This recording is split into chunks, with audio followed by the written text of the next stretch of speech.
આપણે દિવસ અને રાત મોબાઈલમાં વ્યસ્ત રહીએ છીએ. થોડા પણ ફ્રી થયા કે મોબાઈલમાં રીલ સ્ક્રોલ કરવાનું શરૂ કરીએ છીએ. મૂડ સારો નથી તો મોબાઈલ, મન નથી લાગતું તો મોબાઈલ.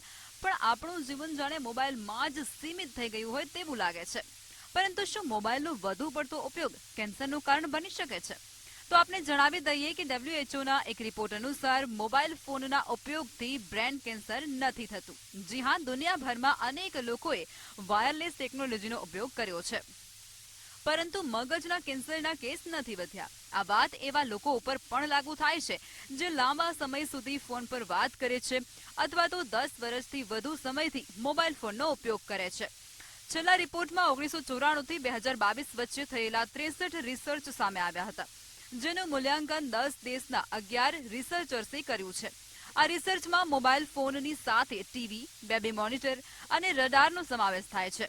આ રિપોર્ટમાં વયસ્કો અને બાળકોમાં મગજના કેન્સર, પિટ્યુટરી ગ્રંથિ, લાળ ગ્રંથિઓ અને લ્યુકેમિયાના કેન્સર સાથે જ મોબાઈલ ફોન, બસ સ્ટેશન કે પછી ટ્રાન્સમીટરથી થનારા જોખમનો પણ અભ્યાસ કરાયો છે, જેમાં કહેવાયું છે કે મોબાઈલ ફોનથી નીકળતા રેડિયેશનથી કોઈ નુકસાન નથી થતું.